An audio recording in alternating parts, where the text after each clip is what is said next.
Bienvenue à tous. Ravi de vous retrouver dans l'émission. C'est votre hôte, Danny Haiphong. Comme vous pouvez le voir, je suis accompagné de l'analyste géopolitique, auteur prolifique et ami de longue date de l'émission, Andrei Martianov. Andrei, très heureux de te revoir. Plaisir. Tout le monde, mettez un petit j'aime. Ça aide vraiment à faire remonter l'émission dans l'algorithme de YouTube, et ce serait très apprécié. Bon, Andrei, je commence d'habitude par les dernières nouvelles du front, et d'abord je voulais mentionner que l'Iran a annoncé avoir tiré des coups de semonce sur 2 destroyers américains, l'USS Truxtun et l'USS Mason, les forçant à quitter la mer d'Oman pour se diriger vers l'océan Indien. Le CENTCOM, comme on pouvait s'y attendre, a déclaré qu'il ne s'était rien passé de tel. C'est devenu une habitude. À chaque fois, on voit le CENTCOM nier tout ce que fait l'Iran et affirmer qu'il ne s'est rien produit.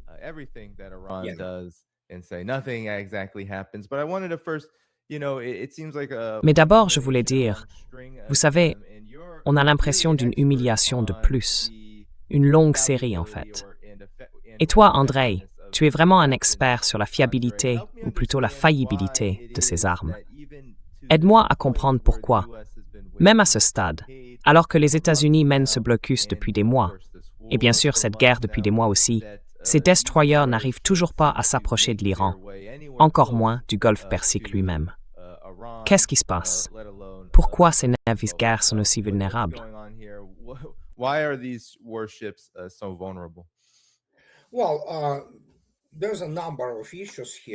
Eh bien, il y a plusieurs problèmes ici, dans la façon dont la marine américaine conçoit sa flotte et ses opérations. L'un d'eux, c'est la construction de navires extrêmement coûteux, mais dotés de systèmes de défense aérienne très peu efficaces. La défense aérienne américaine, en général, n'est pas performante. On l'a bien vu, ou plutôt, on a vu qu'elle ne fonctionnait pas, lors des récents affrontements entre l'Iran et Israël, qui utilise lui aussi principalement des systèmes américains. Et quand on parle par exemple des destroyers de la classe Arleigh Burke, les plus anciens coûtent autour d'$1 milliard, un peu plus même, les plus récents peuvent atteindre presque 2 milliards l'unité. Ces navires sont équipés du radar SPI-6.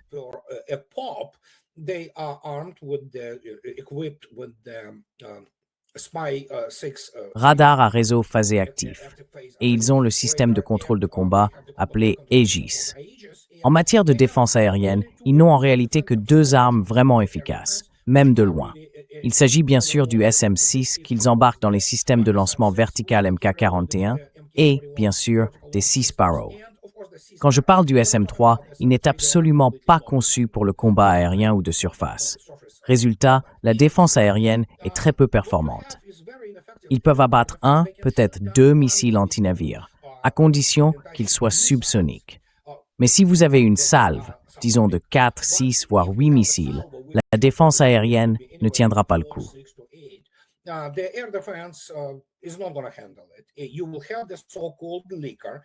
Il y aura ce qu'on appelle un leaker, au moins un des missiles, qui va atteindre le navire. Et quand on sait ce que sont les missiles anti-navires modernes, comme ceux de fabrication iranienne, et certains ne sont pas légers, ce sont des missiles de taille moyenne, les dégâts peuvent être très graves, voire catastrophiques, s'ils ont de la chance avec leurs tirs. Dans ce cas, le navire est immédiatement mis hors service. Il peut aussi y avoir des victimes. Il suffit de se rappeler ce qui s'est passé avec le Stark pendant la première guerre du Golfe et la manière dont la situation avait été gérée à l'époque. Et puis, il y a eu le Cole, le USS Cole, qui avait été attaqué, même si ce n'était pas par un drone. Non, pas un drone, vraiment.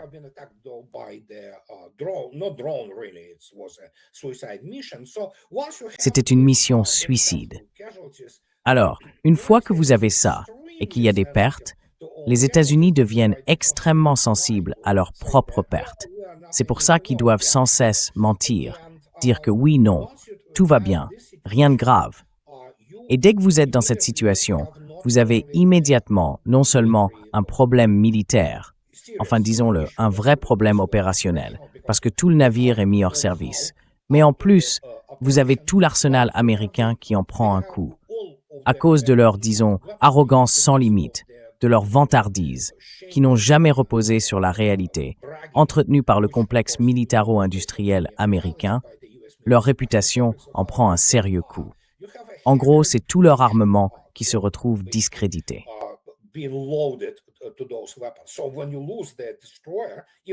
Alors, quand on perd un destroyer, même s'il est seulement endommagé et pas coulé, c'est un énorme coup porté à la réputation. Et encore une fois, sur le plan de la propagande, c'est pour ça qu'on parle du complexe militaro-industriel, congressionnel, médiatique. Cette propagande qui ne cesse de vanter la soi-disant meilleure force de combat de l'histoire, ou ses armes incroyables, souvent à travers Hollywood. Eh bien, disons-le franchement, elles sont pas si bonnes que ça. Elles peuvent encore faire des dégâts, bien sûr. Mais la situation devient politique parce que vous savez, les grands médias qui lavent le cerveau en permanence commencent à poser des questions. Du genre, attendez, on croyait que c'était comme dans Top Gun Maverick, on pilote un avion, on élimine les méchants et on finit à Disneyland. Ah non, pardon, c'est plutôt comme dans Hot Shots. Alors, qu'est-ce que vous voulez qu'il se passe?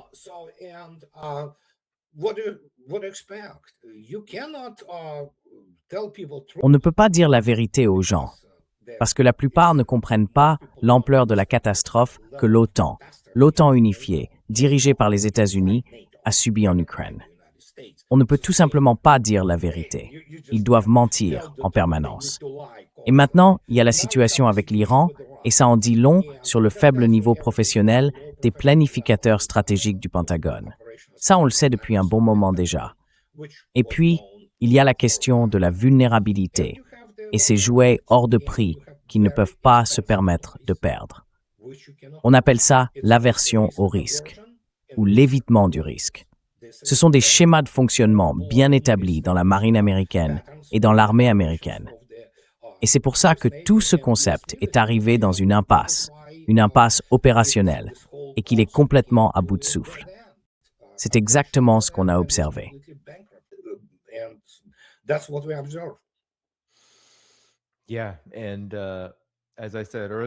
Oui.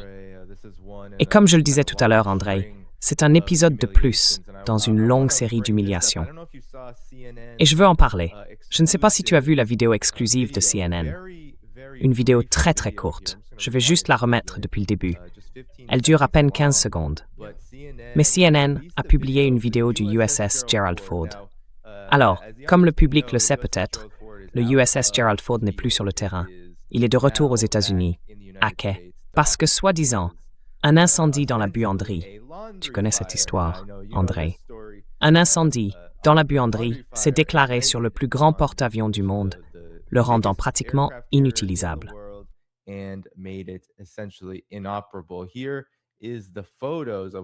Voici les photos de ce à quoi ça ressemblait à l'intérieur, après ce soi-disant incendie de la buanderie. Les dégâts sur le navire sont énormes. On dirait que si c'était vraiment un incendie, beaucoup de choses ne fonctionnaient pas correctement à ce moment-là, Andrei. Mais toi, qu'en penses-tu? Est-ce que c'était vraiment un feu de buanderie ou est-ce qu'il y a autre chose derrière? Est-ce que ce navire a été touché par l'Iran et qu'on nous raconte une histoire de couverture? Qu'est-ce que tu penses de tout ça? La vidéo est très courte, ils n'ont clairement pas voulu en montrer trop. Mais toi, ton avis là-dessus, c'est quoi?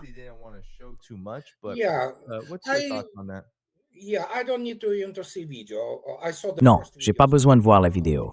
J'ai vu les premières qui sont sorties, et le seul chiffre qui m'importait, c'était 30 heures. 30 heures à lutter contre l'incendie. Le fameux feu du Forestal, tu sais, c'était 14 heures par jour, et c'était déjà une catastrophe. Donc le Ford est de retour au port. Il va être mis en cale sèche, et en gros, il va falloir tout reconstruire depuis la base. Et je le dis au sens littéral. Le pont d'envol sera entièrement refait, ce qui représente un chantier de plusieurs milliards de dollars. Ils vont retirer ce radar soi-disant de pointe, à 2 bandes, qui visiblement ne fonctionne pas. Et ils vont installer à la place le radar SPY-6 standard, celui qu'on trouve déjà sur les destroyers de la classe Arleigh Burke. Donc il y a clairement un problème quelque part. je sais pas, 30 heures de feu. Bon, si maintenant ils disent que ce qu'ils appellent le système d'extinction, enfin, c'est plus complexe qu'un simple arrosage automatique, eh bien c'est que... Enfin voilà.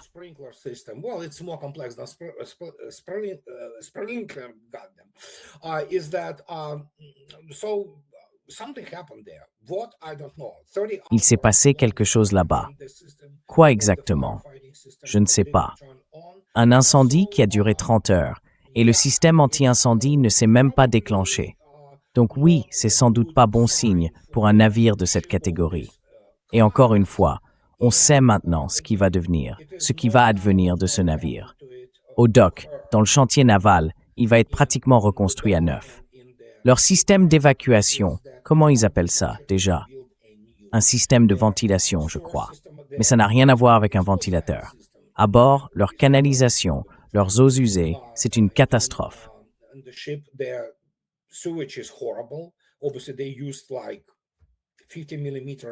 Évidemment, ils ont utilisé genre des tuyaux de 50 mm de rayon, enfin, de diamètre. C'est vraiment... Enfin bref, il y a beaucoup de choses qui vont pas sur ce navire. Et il a déjà coûté 13 milliards et demi, donc il va falloir encore plusieurs milliards juste pour le reconstruire. Surtout quand on pense qu'il n'aura plus ce pont capable de gérer le F-35B, qui bien sûr a un jet d'échappement très chaud. Rien à voir avec les F-18. Donc, c'est tout simplement le mauvais navire, pour le dire gentiment. C'est un vrai désastre à tous les niveaux. À ce stade, peu importe s'il a été touché, ce qui aurait pu arriver, ils vont de toute façon inventer toutes sortes d'histoires de couverture jusqu'à ce qu'un lanceur d'alerte finisse par dire « voilà ce qui s'est vraiment passé ». Mais apparemment, leur incendie a duré 30 heures. Et en plus, si ton système anti-incendie est hors service, ce qui est encore un autre problème, on peut se demander qui fabriquait ces systèmes. Hein? Là, franchement, t'es dans une sacrée galère.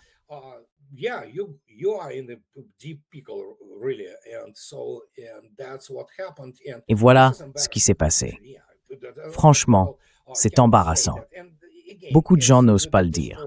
Et encore une fois, comme pour les destroyers, on ne peut pas vraiment risquer des équipements aussi coûteux et aussi symboliques. Il suffit d'un seul impact, d'un seul missile anti-navire à $1 million pour le mettre hors service. Le problème, c'est que puisqu'ils adorent parler de prix, on parle d'un destroyer à $1,5 milliard avec 96 cellules, dont la moitié chargée de missiles de croisière Tomahawk pour des frappes terrestres. Donc oui, c'est une impasse.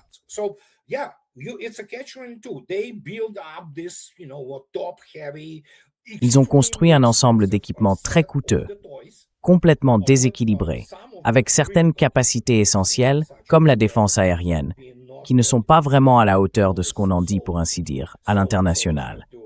Ce n'est pas très efficace. Alors, quand l'appel réel arrive, qu'est-ce qu'on fait? Quand il faut soi-disant apporter un soutien, alors que les États-Unis n'ont pas de véritable force terrestre sur place. On peut essayer de faire quoi? Lancer des missiles. Et c'est à peu près tout. D'accord, on peut mener certains types d'opérations, comme des missions d'escorte ou d'interdiction, mais on reste en permanence sous le regard des batteries côtières iraniennes. Et encore une fois, le pire scénario pour eux, c'est que, ce n'est pas confirmé, je ne sais pas si c'est vrai, mais si la Russie a vendu des missiles Onyx à l'Iran, alors là, c'est une très mauvaise nouvelle pour la marine américaine.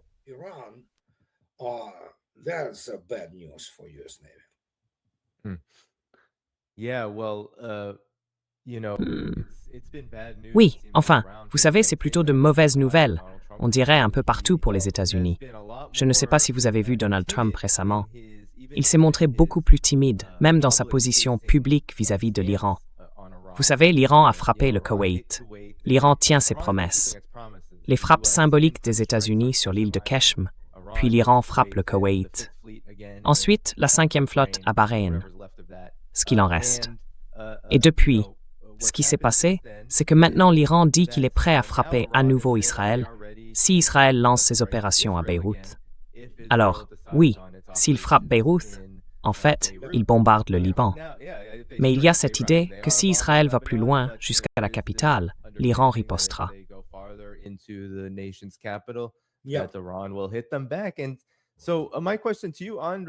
Alors, ma question pour vous, André.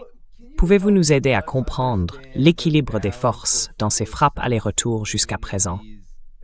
Parce qu'on a l'impression que les États-Unis interagissent avec l'Iran d'une manière, disons, très limitée, comme ils le disent eux-mêmes.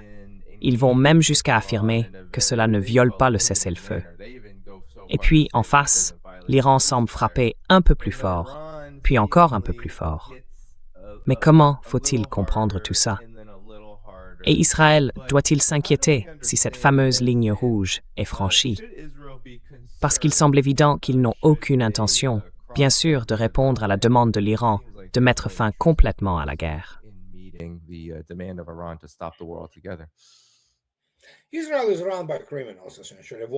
Israël est dirigé par des criminels, en gros, que des criminels. Comme l'a rapporté Axios, on sait tout ce qui s'est passé. Ils se sont lancés dans une dispute pleine d'insultes et de cris. Mais bon, écoutez, Trump n'est pas l'homme capable de contrôler quoi que ce soit. C'est un narcissique, très creux, qui ne comprend rien à la guerre. Tout tourne autour de lui. Son administration est infestée de sionistes. Donc au fond, peu importe ce que Trump dit.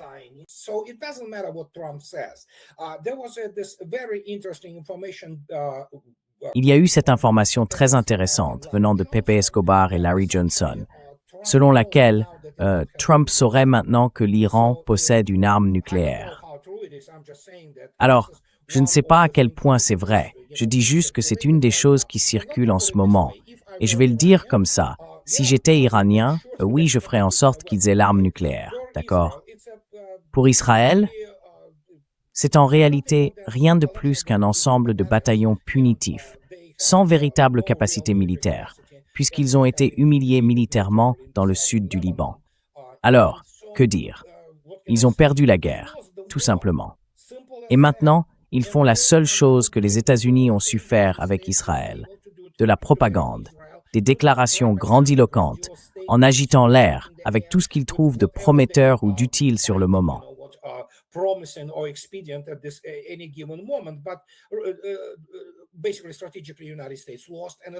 En gros, sur le plan stratégique, les États-Unis ont perdu. Et ils ont perdu aussi sur le plan militaire. Ils n'ont plus les ressources pour se battre, pas plus qu'Israël d'ailleurs. Alors qu'en face, l'Iran garde pratiquement toute sa capacité à frapper par les airs. Je veux dire, l'Iran peut en gros transformer Israël en parking sans même utiliser d'armes nucléaires. C'est aussi simple que ça. Et c'est leur réalité. Il n'y a rien qui puisse y faire. Quant à ce qu'on appelle la défense aérienne, franchement, c'est une honte. C'est ridicule. Voilà ce qui se passe là-bas. Et l'équilibre des forces. Quel équilibre des forces? Il n'y en a pas. La seule chose qu'ont les États-Unis, c'est-à-dire Israël, c'est ça.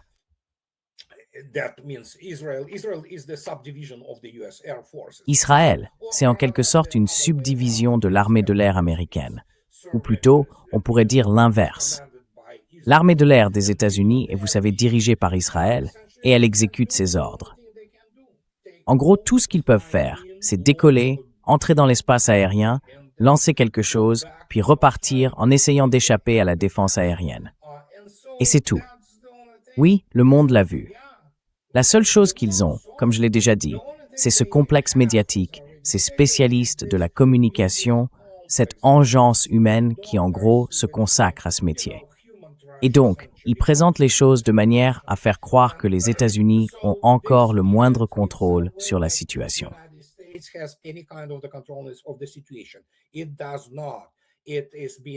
Non, pas du tout. On lui dicte les conditions, tout simplement. Ils appellent ça le dossier 22. Trump et son administration sont acculés. Ils sont dans une impasse sans aucune issue. Et c'est le résultat d'une bande d'amateurs totalement incompétents avec des diplômes en droit ou je ne sais quoi d'autre. Et puis, quand on regarde la politique étrangère de Trump, c'est de la folie, franchement. Que voulez-vous que je dise? Ils l'ont voulu, ils l'ont eu. Évidemment, monsieur. Trump pense qu'il est un grand stratège. Il ne l'est pas. C'est un homme de spectacle, un escroc de l'immobilier venu de New York. Et il n'a jamais dépassé ce stade-là.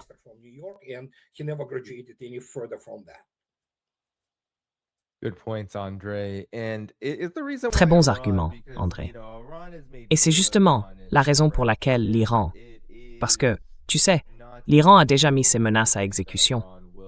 Et il n'est pas du tout inconcevable d'imaginer que l'Iran frappe Israël si Israël continue sur sa lancée. Mais tu as dit que l'Iran avait la capacité de transformer Israël en parking. Or, une grande partie du monde en a vraiment assez d'Israël, André, comme tu le sais. Alors, quelles sont les raisons qui feraient que l'Iran ne le fasse pas? Est-ce parce que cela mènerait à une sorte d'affrontement nucléaire, que l'Iran ait ou non la bombe? On sait à quel point Israël est précieux pour les États-Unis. Est-ce pour ça que l'Iran ne met pas simplement à exécution le cauchemar que les Israéliens redoutent depuis si longtemps, celui d'être, pour ainsi dire, rayé de la carte?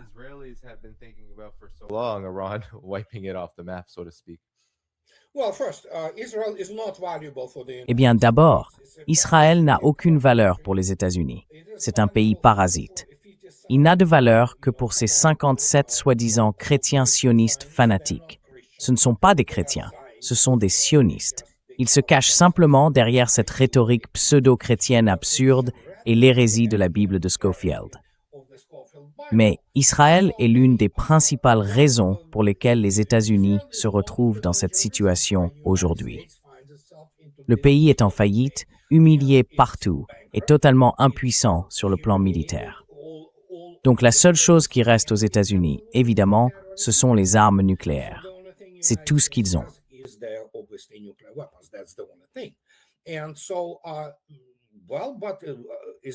Et donc, enfin, le lobby israélien, l'AIPAC et le CUFI, enfin bref, les chrétiens unis pour Israël, tout ça, ils maintiennent en vie cette relation fondamentalement destructrice entre les États-Unis et Israël. Parce qu'Israël, en soi, la seule chose qu'ils ont, ce sont ces armes nucléaires non déclarées. Et ils ont évidemment une option qu'ils connaissent très bien, du genre, si on doit disparaître, eh bien on frappera tout le monde. Voilà. C'est là-dedans qu'ils excellent. Uniquement là-dedans. Pour le reste, militairement, ils sont pas bons. Dès qu'ils se retrouvent face à un ennemi bien organisé, discipliné, bien entraîné et capable de riposter, ils s'effondrent aussitôt.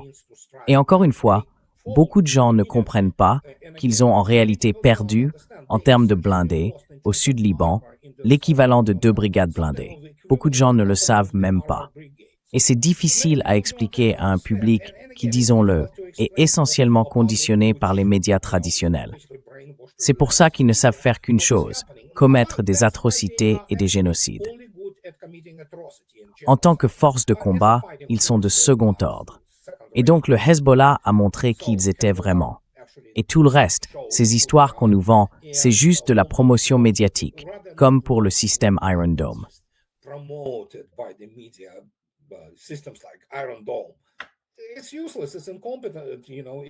C'est inutile, c'est incompétent. Vous savez, c'est totalement inefficace face aux armes modernes et à la façon dont les opérations sont conçues. En gros, ce que le Hezbollah a fait, c'est neutraliser la défense aérienne ennemie avec des moyens très limités. Et ce ne sont pas seulement des drones. Maintenant, il y a aussi ces missiles balistiques, des missiles balistiques tactiques qui frappent les villes du nord d'Israël. Donc oui, ça va continuer. Et que voulez-vous que je dise?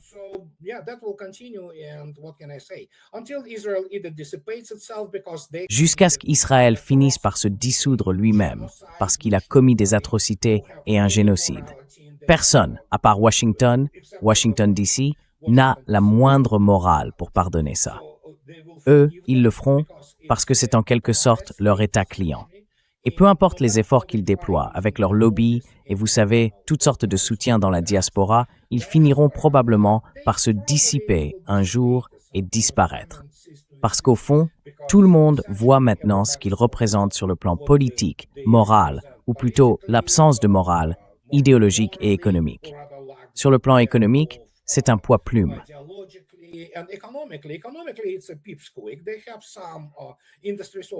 Ils ont bien sûr quelques industries, mais tout ça, comme toujours, c'est de la promotion des prétendues qualités incroyables d'Israël.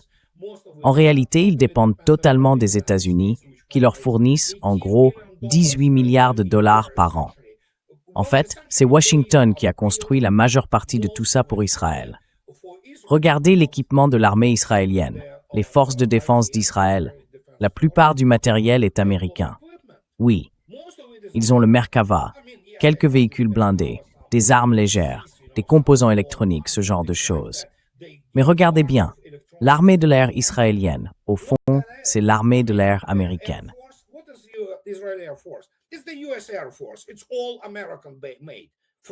Tout est fabriqué aux États-Unis, des F-15 au F-16 jusqu'au F-35. Tout est américain. Ce sont les équipements les plus chers qu'ils possèdent. Regardez leur défense aérienne. Tous ces systèmes, vous savez, le HAT, la fronde de David, qu'est-ce que c'est? Ce sont Raytheon et Boeing, d'accord? Donc sans les États-Unis, ils ne sont rien. La seule chose qu'ils ont, ce sont les armes nucléaires. Et si Israël existe encore comme État, c'est uniquement à cause de l'incompétence totale et de la lâcheté des Arabes et de la corruption de leurs élites. C'est aussi simple que ça. Ils sont entourés de gens encore moins compétents qu'eux. Et du coup, ça va prendre un peu de temps. Mais je pense que la société israélienne s'est déjà détruite elle-même. Elle finira par se décomposer, parce qu'on ne peut pas vivre après ce qu'on a commis.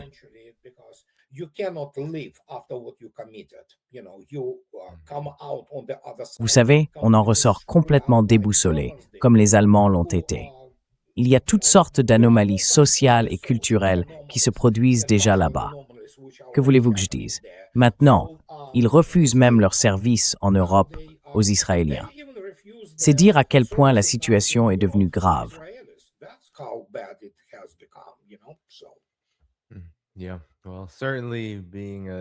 Oui, c'est sûr que le fait d'être une colonie et cette espèce de déchaînement total, un véritable déchaînement génocidaire, c'est clairement une anomalie, André.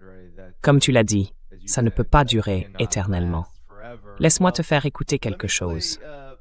Tu vas peut-être détester ce personnage, parce qu'il incarne exactement le type de gens dont tu parles souvent. Ces diplômés de l'Ivy League, soi-disant éduqués, mais en réalité totalement ignorants. Ces maîtres de la guerre aux États-Unis. Voici Leon Panetta, ancien directeur de la CIA et ancien secrétaire à la Défense sous Obama. Alors, les gens savent peut-être que sous Obama, en gros, tout le monde faisait un peu tout, et que c'était juste une bande de néoconservateurs qui passaient d'un poste à l'autre à l'intérieur de l'administration. Donc là, on a un ancien directeur de la CIA et un ancien chef du Pentagone. Et voici ce qu'il a dit. Ce n'est pas vraiment un tableau très optimiste qu'il dresse à propos de l'Iran.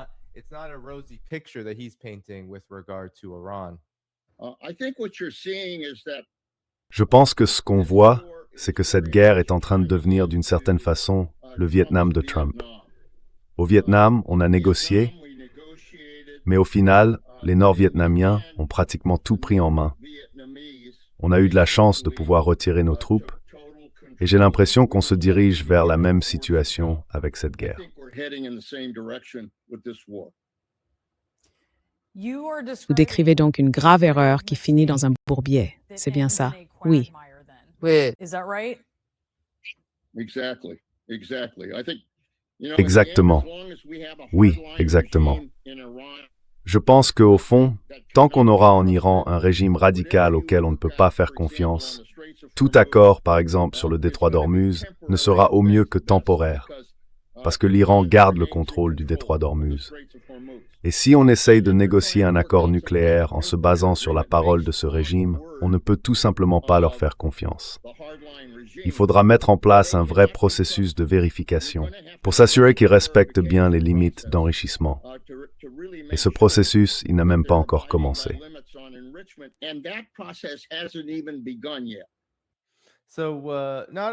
Donc, ce n'est pas vraiment un tableau très réjouissant. Mais cette idée selon laquelle on ne peut pas faire confiance à l'Iran est quand même assez intéressante. Les États-Unis possèdent déjà des milliers d'armes nucléaires, et leur politique étrangère est sans doute la définition même de ce qui n'est pas digne de confiance. Qu'en pensez-vous?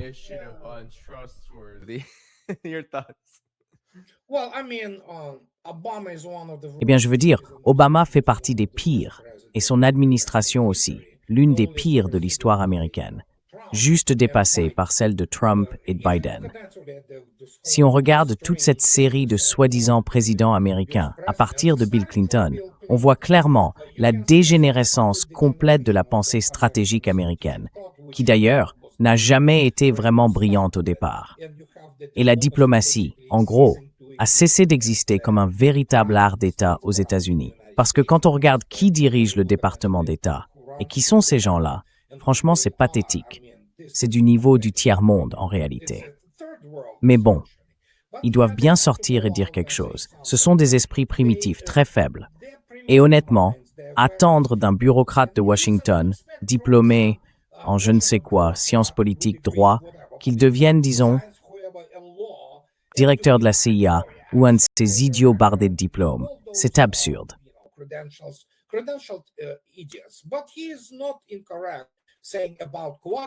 Mais il n'a pas tort quand il parle d'un bourbier. Sauf que ce n'est pas un bourbier. Les États-Unis ont été vaincus militairement. Et maintenant, il ne reste plus qu'à régler les détails. Et Trump, eh bien, peut-être qu'il est idiot, mais il sent évidemment ce qui se passe. On le voit à sa panique quand dans cette conversation avec Netanyahou, que tout le monde connaît maintenant, il comprend qu'il n'a pas seulement fait une erreur, il a trahi son propre pays. D'accord? Parce qu'il a fait de ce pays, déjà plein de problèmes, un échec total. Il n'a rien apporté, à part à ses copains qui se sont, tu vois, enrichis grâce au délit d'initié et à la manipulation du marché. Et encore pas du vrai marché, seulement des contrats à terme sur le pétrole. C'est un désastre complet, une catastrophe. Et encore une fois, peu importe, les gens ne comprennent pas.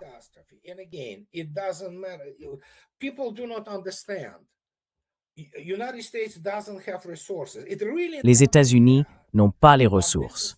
En réalité, ils ne les ont jamais eues. Mais cette fois, ils seront exposés rien que pour avoir tenté de s'engager, tu vois, en Iran, sur le terrain.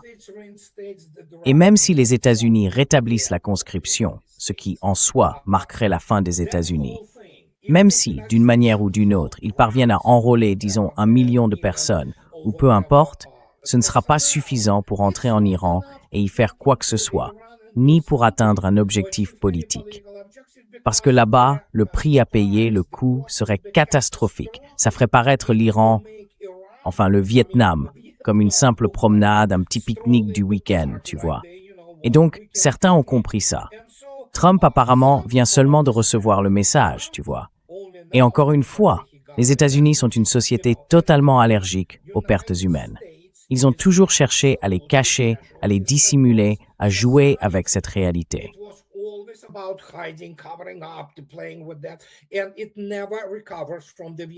Et les États-Unis ne se sont jamais vraiment remis du syndrome du Vietnam. Pourtant, si on regarde le nombre de pertes, on se dit qu'on n'aurait pas dû en subir autant. En termes de soldats tués au combat, il y en a eu 56 000 sur une période de 10 ans. Ce n'est pas, à proprement parler, une catastrophe. C'est terrible, bien sûr. C'est toujours tragique quand un soldat meurt ou disparaît. Mais en réalité, les pertes au combat représentaient seulement 41%. Et ensuite, toute une sorte de mythologie s'est construite autour du Vietnam.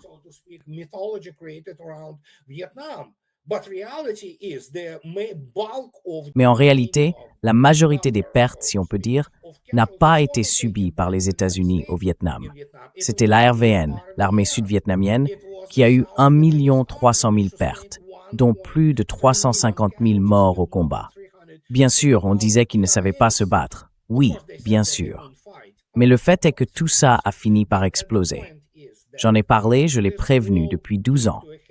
C'était une société qui s'était construite sur une sorte de mythe, un peu comme la gloire d'Al Bundy et ses 4 touchdowns dans la série « Marié, 2 enfants », quand ils ont écrasé l'armée de Saddam, une armée de 3e zone.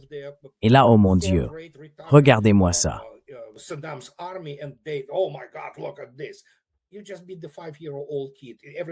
Tu viens juste de battre un gamin de 5 ans. Tout le monde s'attend à ce que tu gagnes, tu vois. Mais pour une raison ou une autre, ils ont décidé que c'était en gros la seule leçon qu'ils pouvaient en tirer. Ensuite, bien sûr, toute l'histoire de la Seconde Guerre mondiale a été réécrite, y compris d'ailleurs la participation de généraux allemands comme Gerd von Manstein ou Hauser, qui étaient officiellement employés par le département d'histoire de l'armée américaine. Et là, ils disent « Ah oui, on a battu tout le monde, on est les vainqueurs ». Avec une approche historique, militaire historique comme celle-là, et une pensée doctrinale militaire, ou plutôt l'absence de pensée doctrinale, c'est exactement ce qu'on voit aujourd'hui aux États-Unis.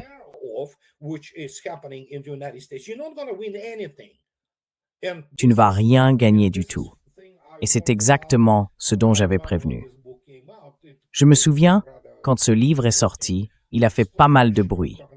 Je parle de mon premier livre en 2018, où j'expliquais que les États-Unis ne sont pas une force réellement conçue pour mener une vraie guerre. C'est une force expéditionnaire, faite pour se battre ailleurs, dans un pays de troisième zone du tiers-monde, enfin, un trou perdu. Et c'est à peu près tout. En fait, tu l'as vu toi-même, ce qui s'est passé. Tu as vu ces concepts doctrinaux et opérationnels complètement dépassés. Et bien sûr, une technologie qui ne fonctionne pas.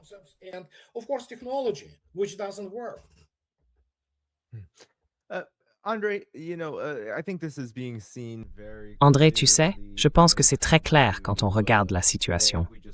Si on prend simplement ce que tu disais toi-même, et je suis entièrement d'accord avec toi, l'armée israélienne, son matériel, tout ça repose sur les États-Unis.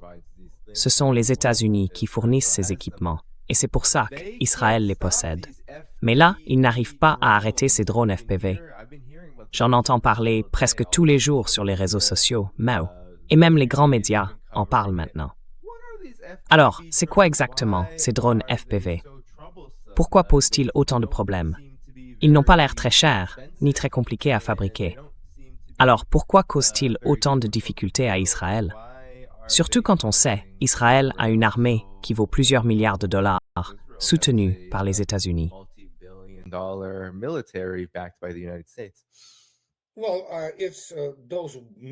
Eh bien, ces milliards de dollars ne valent rien face aux exigences tactiques et opérationnelles réelles, tu vois, dans le contexte actuel. Tu peux avoir tout ce que tu veux, ton système David Sling, ou ce truc appelé dôme de fer, qui est conçu pour intercepter des cibles balistiques classiques. Mais dès qu'une cible balistique commence à voler sur une trajectoire plus basse et à manœuvrer, là c'est une toute autre histoire. Et puis, il y a les drones. Pour les drones, il faut des systèmes comme ceux que seule la Russie possède, ce qu'on appelle une défense aérienne intégrée.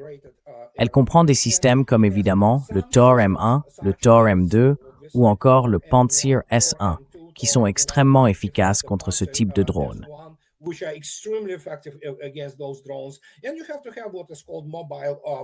Et il faut aussi ce qu'on appelle des groupes de tir mobiles, capables d'utiliser le système APRU-A, l'artillerie antiaérienne, pour engager ces drones, en plus de tout un ensemble d'autres systèmes. Parmi eux, bien sûr, la suppression des canaux optoélectroniques des drones et évidemment la guerre électronique. C'est un système complètement différent. Ni les États-Unis, ni Israël n'en disposent. Et du coup, on le voit bien, ces drones, des petits drones FPV, bon marché, ils y fixent une ogive de RPG-7, une charge tandem, et ils détruisent tout ce qu'il y a en face. Et ils ne savent même pas construire des écrans de protection efficaces pour les chars, par exemple. Les Russes, eux, savent le faire.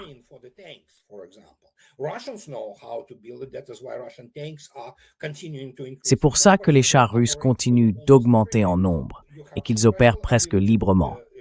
Vous avez cette capacité particulière à créer des écrans de protection. Par exemple, un T-90, l'un des chars de l'armée russe, récemment, bien documenté, a encaissé 47 frappes de drones ukrainiens et a continué d'avancer jusqu'à ce qu'il roule sur une mine anti-char. Là, oui, une de ses chenilles s'est détachée. Il faut vraiment avoir une vision totalement différente de la guerre. Ni le Pentagone, ni encore moins Israël ne l'ont.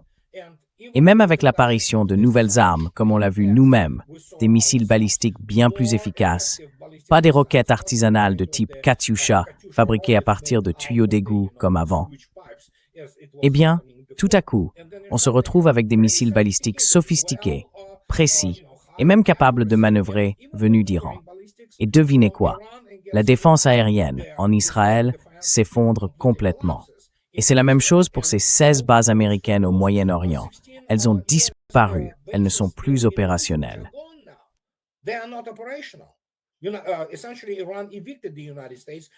En gros, l'Iran a chassé les États-Unis de la région. Alors rappelons ce qui s'est passé avec ces 3 complexes antimissiles THAAD sur les 8 disponibles.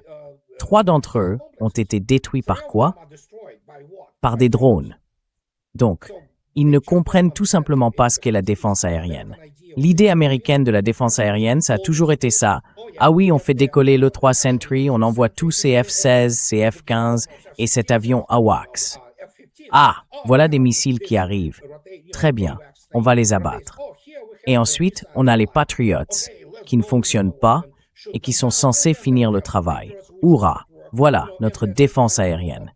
C'est une conception de la guerre qui date de la Seconde Guerre mondiale.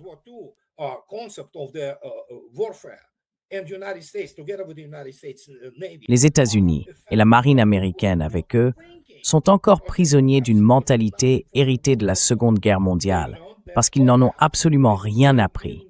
Ils se disent « Oui, on est arrivé en 1944 et on a tout gagné. » Bien sûr, l'armée rouge, elle, a vaincu 80% de l'ennemi. Mais bon, voilà ce qui arrive quand on forme le cœur des penseurs sans aucune vraie compétence en ingénierie, ni en tactique, ni en opération. Ils fonctionnent sur le principe du garbage in, garbage out. Si on met des données fausses, on obtient des conclusions fausses. Ils n'arrivent pas à comprendre. Écoutez, ils croient encore aux absurdités que l'Ukraine fournit au Pentagone en quantité industrielle. Et donc, ils se persuadent que oui, l'Ukraine est sur le point de gagner. Que voulez-vous que je dise?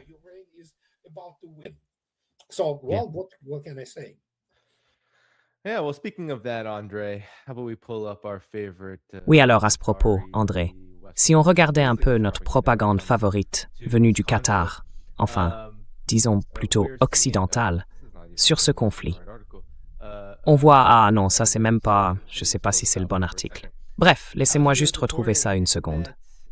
Al Jazeera rapporte que l'Ukraine a réussi à ralentir la Russie sur les lignes de front. Mais, et c'est, je pense, une vraie source d'inquiétude pour tout l'Occident, elle ne peut pas freiner ces missiles balistiques. Et on a vu plusieurs frappes ces dernières semaines, dont une très importante, où 23 personnes auraient été tuées.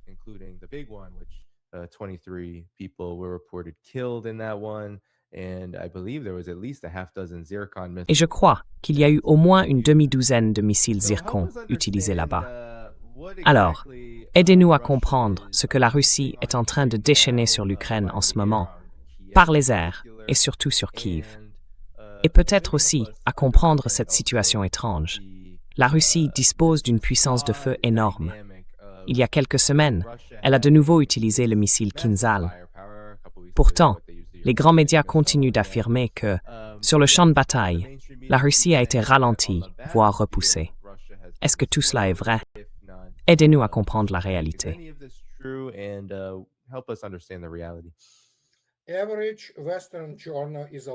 Le journaliste occidental moyen est un criminel de guerre et un sac à mensonges, tout simplement. Les rédactions, encore une fois, dans le monde occidental et surtout en Europe, n'ont pas de médias libres. Si vous regardez CNN, le Washington Post, le New York Times ou encore les médias britanniques, ce sont des machines de propagande, du pur charabia. Par exemple, plusieurs d'entre eux sont contrôlés par la CIA. Je ne me souviens plus lequel, le Washington Post ou le New York Times, l'un des deux appartient à la CIA.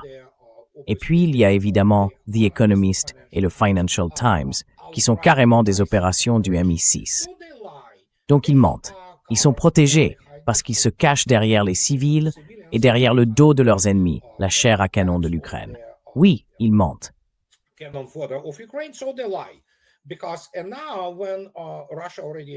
Et maintenant, quand la Russie a déjà en gros réagi à leur terrorisme, ouais, Al Jazeera, c'est juste, franchement, c'est de la camelote, d'accord? De la camelote qatari.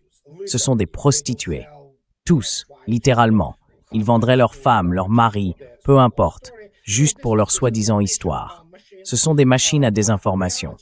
Mais la réalité, c'est pourquoi la Russie a-t-elle réagi aussi durement après un acte terroriste contre des enfants?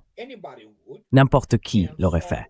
Et donc, en conséquence, il y a déjà toutes sortes de rapports sur des hôpitaux et vous savez, des avions médicaux qui décollent de Geshev, qui est en gros la principale base pour gérer leurs opérations, avec des blessés et des morts des pays de l'OTAN.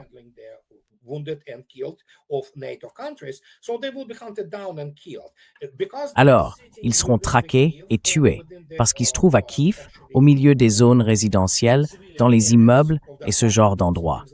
C'est ce qu'ils font. Ils cachent aussi leur système de défense aérienne et d'autres équipements comme ça. Donc, ça s'est déjà produit. Vous avez vu vous-même comment le zircon est arrivé. Et maintenant, Aryashnik, comme l'a déclaré Vladimir Poutine hier, nous nous sommes entraînés les 3 dernières fois. Nous avons vérifié la précision qui est très bonne. Et maintenant, ils vont frapper leurs cibles, Kiev et d'autres endroits, jusque dans les bunkers où se trouve cette couverture. Et ce sera une réaction. Ce ne sera plus inerte.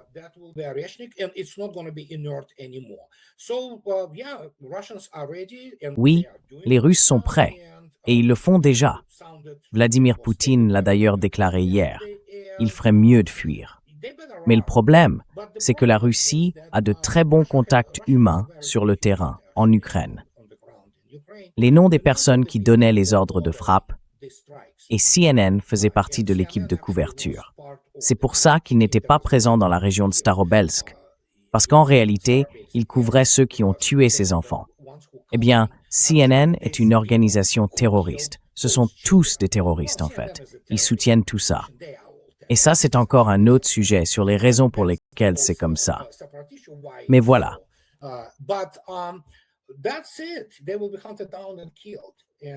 Ils seront traqués et tués. C'est la réalité. Mais ils doivent garder la population complètement docile en lui racontant des contes de fées. Pendant ce temps, les Russes se battent déjà aux abords de Zaporizhia. Et chaque jour, ils gagnent plusieurs kilomètres à l'intérieur du territoire. Beaucoup de gens ne comprennent pas que les Russes sont déjà profondément engagés dans la région de Kharkiv, à 40 kilomètres. Alors bon, qu'est-ce que je peux faire? Qu'est-ce que j'en sais?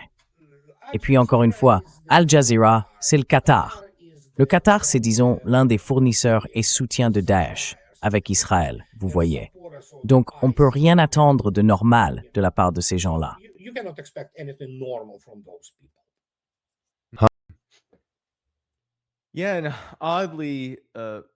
Oui, et c'est curieux, Andrei. Zelensky, je trouve toujours ces contrastes fascinants. D'un côté, Zelensky, les États-Unis et les grands médias, ces terroristes, comme tu les appelles, répètent sans arrêt que la Russie est en difficulté, que la Russie est en train de perdre. Ils disent que les missiles balistiques sont le dernier argument, la seule chose qui lui reste, non? Oui.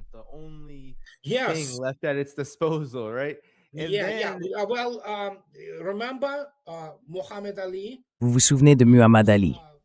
Il gagnait tous ses titres parce qu'il était si faible. Oui, il gagnait parce qu'il était faible. Et donc, oui, c'est pareil pour Mike Tyson. Quel faible, n'est-ce pas? Oui, c'est à cause du dernier argument, vous voyez. Ce ne sont pas des gens normaux. Il faut bien comprendre ça. Et quand on parle de leur délire, de leurs autres mensonges, s'ils y croient vraiment, encore une fois, il faut comprendre. Le journaliste moyen, Hunter Thompson, regardez son livre Las Vegas Parano. Voyez comment il définissait la presse.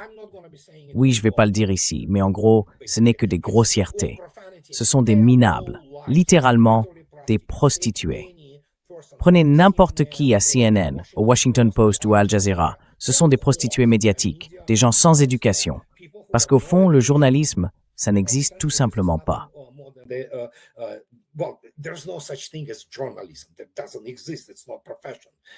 Ça n'existe pas. Ce n'est pas professionnel. Comme l'a très bien dit Hunter Thompson, ce n'est pas un métier.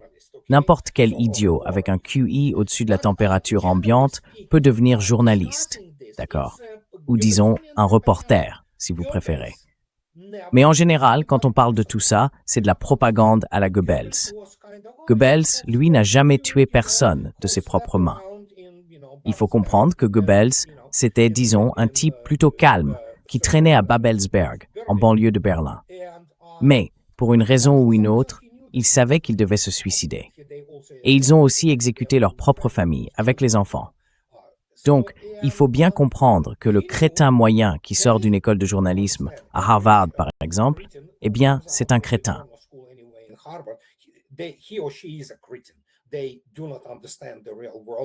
Ils ne comprennent pas le monde réel.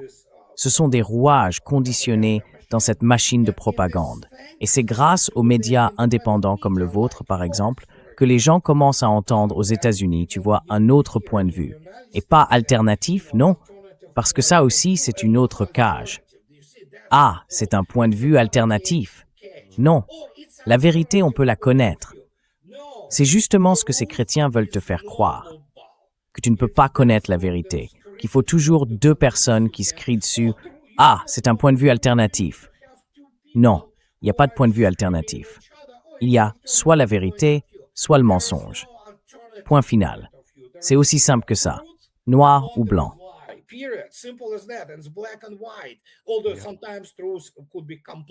Même si parfois la vérité peut être compliquée, disons-le comme ça. Mais ces gens-là, franchement, ce sont littéralement des prostituées.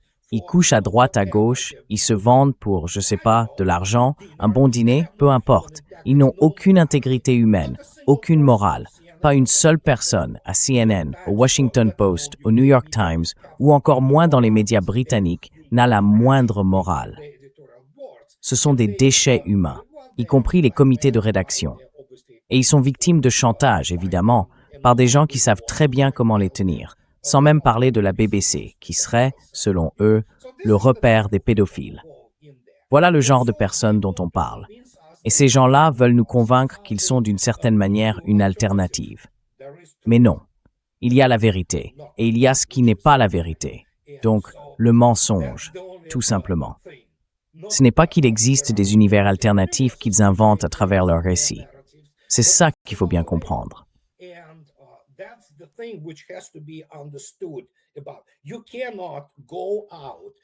On ne peut pas passer son temps à inventer sans arrêt des classifications, par exemple pour la musique pop, du genre « ah oui, un peu de hip-hop, de rap, non, ça c'est pas de la musique, c'est de la camelote ». Non. En réalité, il n'y a que deux types de musique, la bonne et la mauvaise. Il y a la musique classique, il y a du grand rock, du jazz, tout ça, c'est de la vraie musique. Et puis il y a la mauvaise musique, ou ce qui fait semblant d'être du rock. Et ces distinctions, on nous les impose sans arrêt, avec cette espèce de supercherie qu'ils appellent un point de vue alternatif. Mais qu'ils aillent au fond des choses, pour une fois. Ils ne le font jamais. On peut acheter n'importe quel type véreux de CNN ou du Washington Post, et ces gens-là ne sont pas là pour raconter l'histoire. Ils sont là pour manipuler.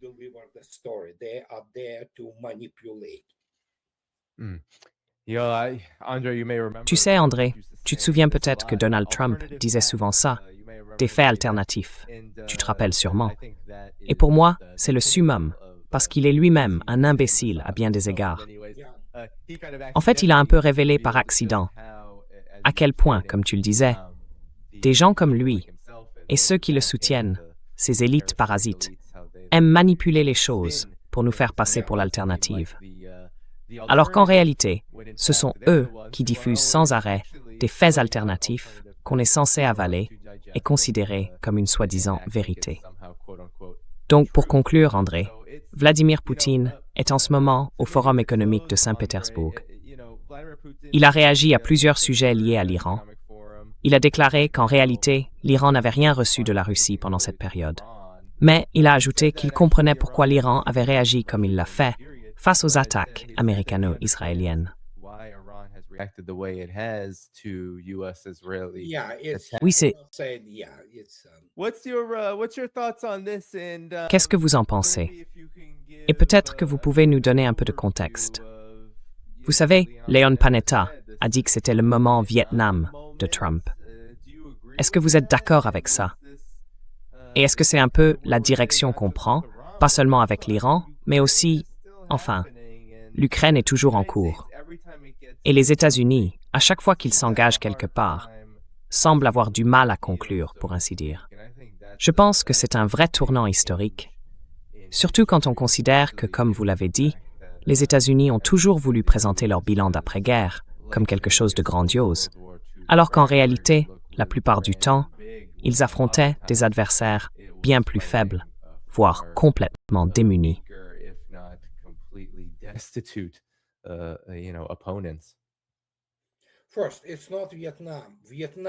D'abord, ce n'est pas le Vietnam. Le Vietnam, les États-Unis pouvaient le supporter. Ça les a profondément marqués sur le plan culturel. Et à cause du Vietnam, on a toute une génération de baby-boomers qui ont fui la conscription et qui aujourd'hui se posent en donneurs de leçons morales. Mais la réalité, c'est que le Vietnam, les États-Unis, pouvaient l'encaisser. Celui-ci, non. Celui-ci, ils ne le peuvent pas. Le monde entier voit maintenant les choses telles qu'elles sont. Une grande gueule qui ne sait pas se battre. Et c'est une réalité triste pour beaucoup d'Américains. Mais c'est comme ça. Et encore une fois, à ce stade, c'est ce que beaucoup de gens ne comprennent pas. Ce que pensent les Américains, ça n'a plus d'importance. Ce que je pense non plus. Ce qui compte, c'est ce que pense le reste du monde. Et le monde voit bien ce que sont devenus les États-Unis. On ne parle pas de l'Europe ici. Voilà, c'est comme ça. Et en Ukraine, oui, les choses continuent d'avancer.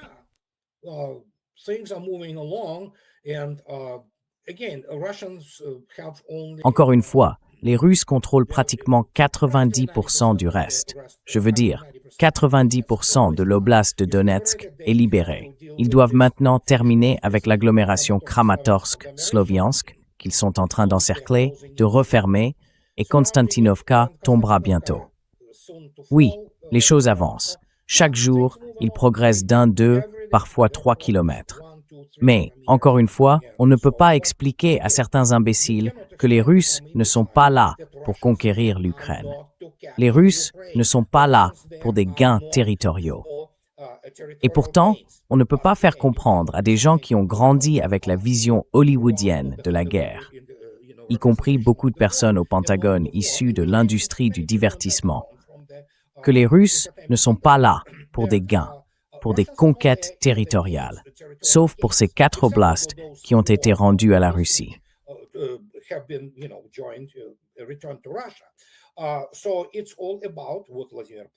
Donc, tout tourne autour de ce que Vladimir Poutine a déclaré, la dénazification complète de l'Ukraine.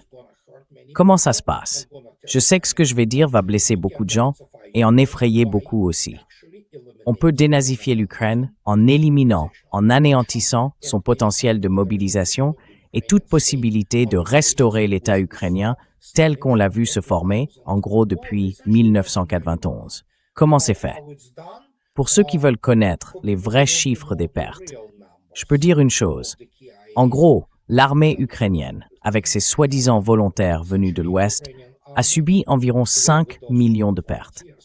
Il y a au moins 2,5 millions de morts et au moins 2,5 millions de blessés. Et la société ukrainienne est en train de se désintégrer. C'est un pays qui vit uniquement grâce aux aides des États-Unis et de l'Europe. Point final.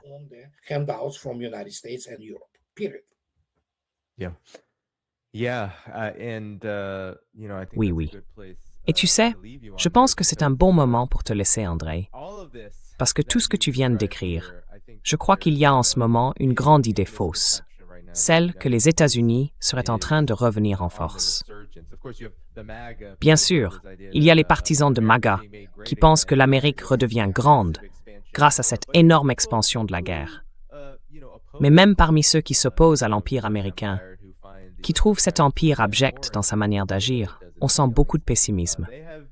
Même si l'Iran peut riposter, et tout ça, il y a eu une énorme focalisation sur les marchés de l'énergie, sur la manière de les accaparer, de les verrouiller, sur les blocus et tout le reste. Je dois dire que les États-Unis n'ont jamais été, depuis la Seconde Guerre mondiale, conçus pour mener des guerres sans fin. Leur rôle, c'était de maintenir une hégémonie économique. Et ça, c'est largement terminé. L'économie américaine ne va pas cesser de se contracter. Elle va continuer à devenir une économie plus petite.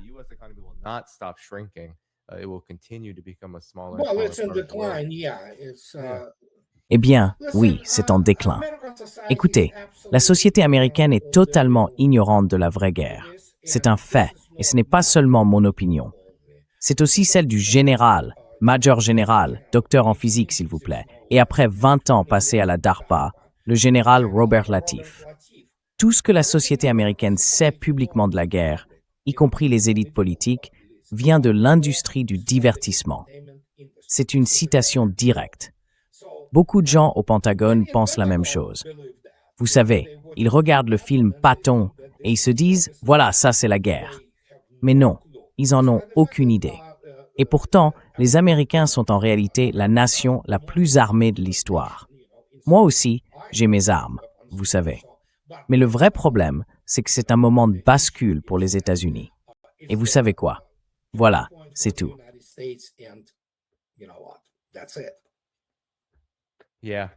Oui, enfin, il y a cette question sur le 25e amendement. Je ne sais pas si tu veux qu'on en parle. Je ne sais pas. Oui, tout le monde en discute. Écoutez, Trump est très bon pour Israël, d'accord? Et les États-Unis n'ont plus vraiment un Congrès américain. C'est devenu la Knesset, version 2.0. Washington est contrôlé par Israël. Donc tout ça va continuer jusqu'à ce que les États-Unis soient complètement entraînés dans l'oubli avec cette histoire. On va devoir attendre et voir ce qui va se passer. Mais ce pays qu'on aime profondément, quand je le regarde aujourd'hui, je ne le reconnais plus.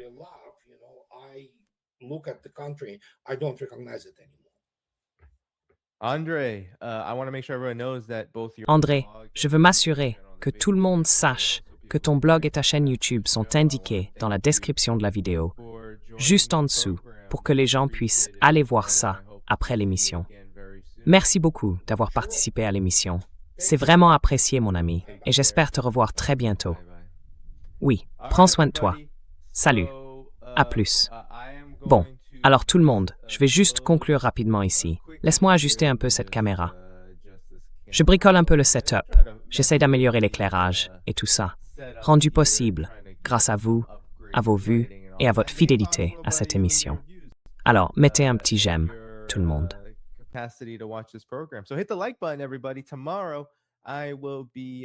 Demain, je serai de retour avec Marc Sloboda à 14h, heure de la côte Est.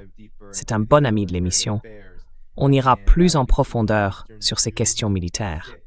Donc rendez-vous à 14h, heure de l'Est, le 6 juin. Mais avant de vous quitter, je veux dire une chose. Nous vivons une crise générale de l'Empire américain. Je ne crois pas que l'Empire des États-Unis soit en train de reprendre son souffle, ni qu'il ait réussi à se régénérer simplement parce qu'il peut encore stationner ses porte-avions, incroyablement vieux et coûteux, un peu partout. Qu'il peut affamer Cuba, essayer d'affamer l'Iran, essayer d'affamer la Russie, sans y parvenir, et tenter de contenir la Chine. Vous voyez, d'un côté, les États-Unis peuvent faire tout ça.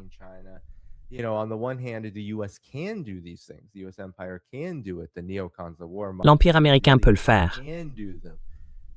Les néoconservateurs, les va-t-en-guerre, les élites, eux aussi peuvent le faire.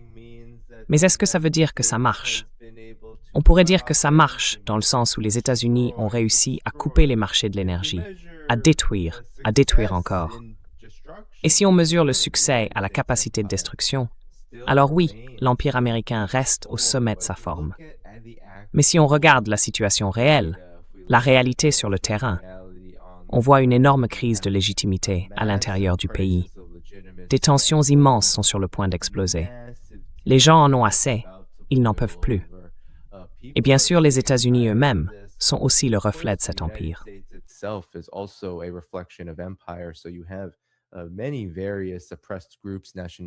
Beaucoup de groupes opprimés, de nationalités, de peuples, de travailleurs, bref, des gens ordinaires qui souffrent, qui luttent, qui n'arrivent plus à joindre les deux bouts. Les grandes entreprises prennent toujours plus, encore et encore, au détriment du peuple. Et même ceux qu'on considère comme économiquement à l'aise ne se sentent plus du tout dans cette situation. Et puis bien sûr, il y a le contexte mondial. On peut dire oui, les États-Unis ont coupé le Venezuela, ils contrôlent son pétrole soi-disant. En réalité, ils le contrôlent presque entièrement. Cuba est encerclé. Le USS Nimitz est là, prêt à mener une opération, quelle qu'elle soit.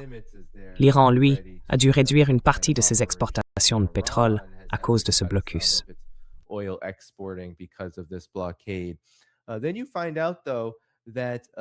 Mais ensuite, on découvre que la vérité, c'est que, enfin bien sûr, il parle aussi de la Russie, de la mer Noire.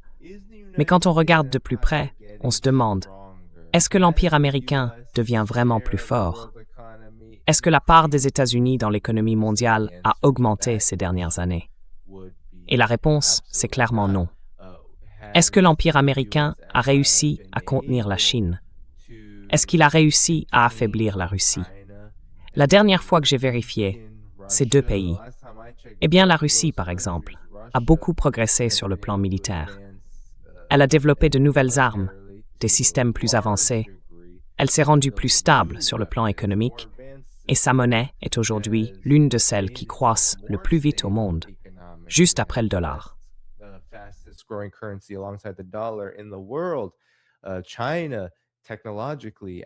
Sur le plan technologique, la Chine a clairement dépassé les États-Unis dans de nombreux domaines, et surtout dans les plus importants.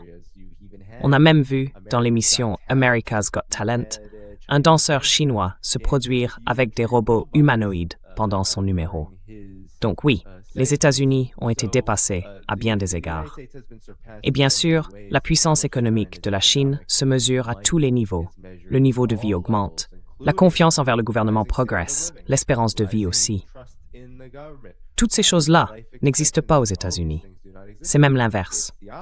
Et si un empire peut continuer à exister avec une population en déclin, malade et en souffrance, alors peut-être qu'on accorde beaucoup trop d'importance au pouvoir des élites elles-mêmes, celles qui essaient de tirer les ficelles.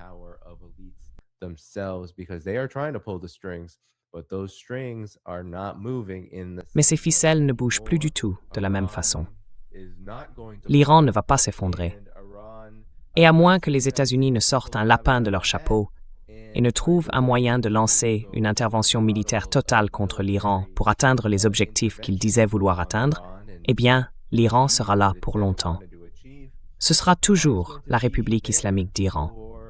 Et elle poursuivra ses propres objectifs. Se redresser grâce aux revenus qu'elle tire du détroit d'Ormuz, renforcer encore son armée. Et tout ça aura un effet en cascade sur le reste du monde. Je pense que même les revers temporaires, comme ce qu'on a vu au Venezuela ou la souffrance actuelle à Cuba, rien de tout ça n'est définitif. Et si on n'y croit pas, ce n'est pas une question de foi.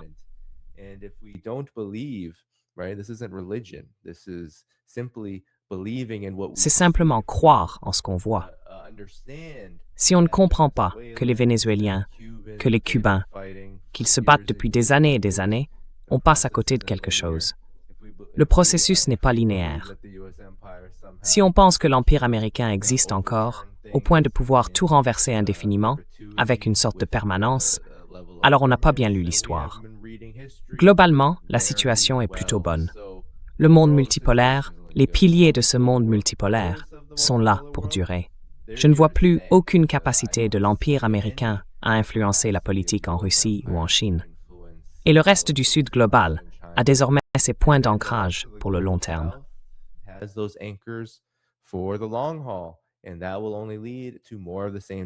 Et tout ça ne fera qu'entraîner encore plus les mêmes dérives qu'on observe déjà. Et là, c'est vraiment aux citoyens des États-Unis et plus largement au peuple de l'Occident de s'impliquer dans ce processus à leur manière. C'est-à-dire d'empêcher leur gouvernement de commettre des actes de terrorisme, d'empêcher leur gouvernement de commettre des crimes de guerre, des génocides, tout ça. Il faut arrêter vos gouvernements de faire ça. Et si vous n'y arrivez pas, alors peut-être qu'il vous faut un nouveau gouvernement. Peut-être qu'il vous faut une nouvelle forme d'organisation politique. Peut-être que le système actuel, où une petite fraction de la population possède et contrôle toutes les terres, toutes les richesses, les banques, tous les moyens de production, n'est tout simplement plus viable.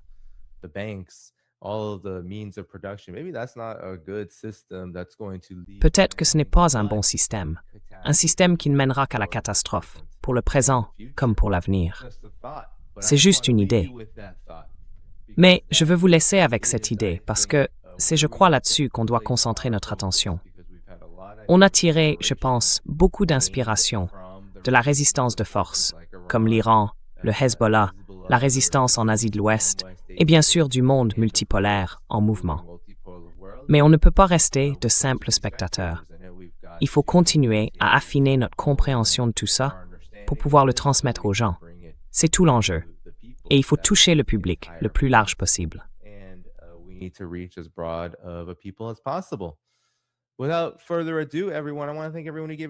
Bon, sans plus attendre, je veux remercier toutes celles et ceux qui nous ont envoyé des super chats. Merci beaucoup. Merci, Servant of the Most High. Merci, Celtic Arena, pour cette question. Vous savez encore une fois le système politique américain. Il est tout simplement mal conçu. Il est fait pour la classe dirigeante.